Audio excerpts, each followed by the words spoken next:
Assalamualaikum warahmatullahi wabarakatuh. Asyhadu an la ilaha illallah wa asyhadu anna Muhammadar Rasulullah. Allahumma sholli ala Sayyidina Muhammad wa ala ali Sayyidina Muhammad. Kami dari kelompok 4, kelas A4 PGSD 2020 yang beranggotakan saya Listia Nur Fauzia, Saya Noviani Kusnia Dewi, saya Latina Yalifa, dan saya Siva Nuratiga. Di sini kami akan menyampaikan ceramah yang berjudul Problematika Pernikahan dalam Perspektif Islam. Untuk lebih jelasnya, yuk simak video berikutnya. Pernikahan dalam Islam merupakan sunnah Rasulullah SAW. Pelaku pernikahan mendapatkan rahmat dan bekal keberkahan dalam akad yang diucapkan dan dijanjikan bersama. Pernikahan menurut istilah dapat berarti ijab qabul atau akad nikah yang mengharuskan perhubungan antara sepasang manusia yang berhubungan antara sepasang manusia yang diucapkan oleh kata-kata yang ditujukan untuk melanjutkan ke pernikahan sesuai peraturan yang diwajibkan oleh Islam. Allah Subhanahu wa taala berfirman, A'udzubillahi minasyaitonirrajim, Bismillahirrahmanirrahim. Nisa'ukum harsul ta'atu harsakum anna syi'tum wa qaddimu li anfusikum wattaqullaha wa'lamu annakum mulaqu wa basyiril mu'minin, yang artinya istri-istrimu adalah ladang bagimu, maka datangilah ladangmu itu kapan saja dengan cara yang kamu sukai, dan utamakanlah yang baik untuk dirimu. Bertakwalah kepada Allah Subhanahu wa taala dan ketahuilah bahwa kamu kelak akan menemuinya. Dan sampaikanlah kabar gembira kepada orang yang beriman. Quran Surat Al-Baqarah ayat 223. Setiap pasangan diingatkan untuk selalu menyadarkan dirinya kepada Allah Subhanahu wa taala, memupuk keimanan, ketakwaan, serta kepatuhan dalam beribadah merupakan modal utama dalam membangun rumah tangga. Dengan modal tersebut, keberkahan akan melingkupi siapapun yang berada di dalam rumah tangga tersebut. Jika ada yang sudah menikah, perbaiki lagi sholatnya, dirikan sholat, penuhi rumah tangga kita dengan keberkahan. Keberkahan sebagaimana yang terucap dari doa Nabi Muhammad SAW saat menikahkan putrinya Fatimah Az-Zahra dengan Sayyidina Ali bin Abi Thalib perlu diselipkan baik di kala susah maupun senang. Beliau pun menceritakan bahwa pernikahan yang sempurna bukanlah hanya milik mereka yang memiliki harta melimpah dan jabatan terpuji. Hal itu dibuktikan bagaimana Rasulullah menikahkan Fatimah dengan Ali bin Abi Thalib. Padahal jika diukur secara materi, Ali bin Abi Thalib bukanlah berasal dari kalangan berada ataupun seseorang yang memiliki jabatan tinggi.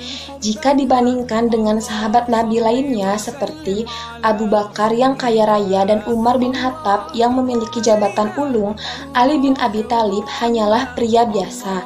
Namun begitu, dia menceritakan ketika Abu Bakar dan Umar bin Khattab mengenali kapasitas diri tak layak bersanding dengan Fatimah Az-Zahra, sosok Ali bin Abi Thalib justru ditonjolkan. Diceritakan suatu ketika Umar bin Khattab bertemu dengan Sayyidina Ali bin Abi Thalib dan berkata, "Ya Ali, innalaka," yang artinya, "Wahai Ali, sesungguhnya dia Fatimah merupakan milikmu, jodohmu." Mendengar ucapan Umar seperti itu, Ali bin Abi Thalib justru berkata, "Wahai Umar, aku hanyalah orang biasa, aku bukan orang kaya, bahkan saat ini yang kupunya hanyalah perisai besi yang hendak aku gadaikan." Namun, Sayyidina Umar tetap memerintahkan Ali agar menemui Rasulullah untuk meminang Fatimah. Ketika Sayyidina Ali datang menemui Rasulullah, tak sedikit pun beliau meremehkan, apalagi menolak maksud baik sahabatnya tersebut. Maka, ketika menikahkan keduanya, Rasulullah pun memberi 3 kalimat pesan yang dijadikan doa bagi segenap masyarakat Muslim dunia hingga kini.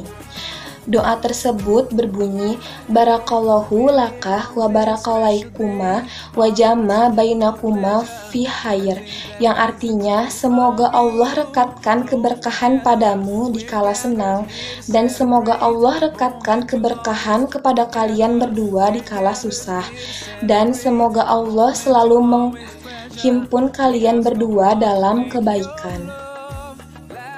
Kemudian, problematika apa saja yang sering terjadi dalam pernikahan?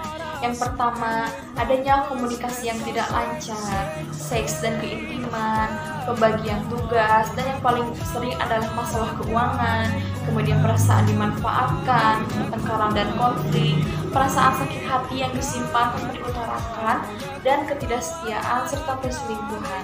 Lalu bagaimana solusinya? Untuk solusi pertama, jika suami atau istri ingin mencari solusi masalah dari perselisihan, hendaknya ia memposisikan diri sebagai orang yang berselisih dengan dirinya. Dengan begitu, ia akan mengetahui bagaimana seharusnya ia bersikap terhadap orang yang berselisih dengan dirinya. Kedua, suami harus mengetahui secara pasti bahwa pada diri istrinya ada tabiat untuk menyimpang. Ini merupakan tabiat penciptaan dan fitrah yang diberikan Allah kepada dirinya. Wanita tak mungkin mengubah penciptaan dan tabiat itu kecuali dengan kelapangan hati menerima koreksi dari pemimpinnya, yaitu laki-laki. Untuk solusi yang ketiga, betapa banyak laki-laki yang dikaruniai istri yang lebih hebat, lebih cerdas, lebih sabar, dan lebih bijak pandangannya. Namun, ini tidak boleh mengubah kodrat dan kaidah umum tentang laki-laki dan perempuan. Ini tidak boleh dimaknai perempuan boleh dieksploitasi untuk kepentingan laki-laki. Bukan pula laki-laki harus menempati posisi istrinya, sebab ini akan merusak fitrah keduanya dan menghancurkan kebahagiaan rumah tangga. Selanjutnya, cara terbaik bagi istri untuk mengoreksi sikap membangkang atau menyimpang dari seorang suami adalah dengan memberikan nasihat melalui kerabat atau orang terdekatnya. Keempat, laki-laki memang diberi hak kepemimpinan, sehingga ia adalah orang pertama yang menjadi pengayom dan pemimpin baik bagi dirinya maupun bagi istrinya. Kelima, pergunakan cara-cara yang telah diberikan Allah dalam meluruskan kekurangan perempuan, yaitu 1. Dengan cara menasehati dengan lemah lembut dan menggugah hati. Ini dilakukan pada waktu yang tepat dan juga kadar yang tepat pula. Sebab jika dilakukan secara terus-menerus, maka hanya dapat akan menjadi menambah kebal orang yang dinasehati. Nasihat itu bisa diibaratkan menjadi seperti dosis obat. Apabila dosisnya tepat, bisa mengobati, namun bila dosisnya berlebihan, bisa merusak, bahkan juga mematikan. Lalu yang kedua, menjauhi tempat tidur istri. Yang ketiga, memukulnya dengan pukulan yang tidak membahayakan. Artinya, hanya pukulan yang dapat melunakkan kerasnya hati sang istri, bukan menyakiti dan dapat diyakini dapat mengubahnya menjadi lebih baik. Jika diperkirakan malah destruktif, cara ini mesti ditinggalkan. Keempat, meminta bantuan kepada juru damai dari kedua belah pihak, antara suami dan juga istri. Ini merupakan jalan terakhir ketika cara-cara sebelumnya tidak mampu mencari solusi. Kedua juru damai itu tentu harus mampu memahami permasalahan antara suami dan istri tersebut dan juga mumpuni untuk memecahkannya. Kesimpulannya, apabila setiap pasangan hendak mendapatkan kebahagiaan yang abadi dalam pernikahannya, maka hendaknya lekatkan keberkahan di dalam rumah tangganya. Tutup aib diri satu sama lain sebagai kekuatan dan bahan evaluasi bersama.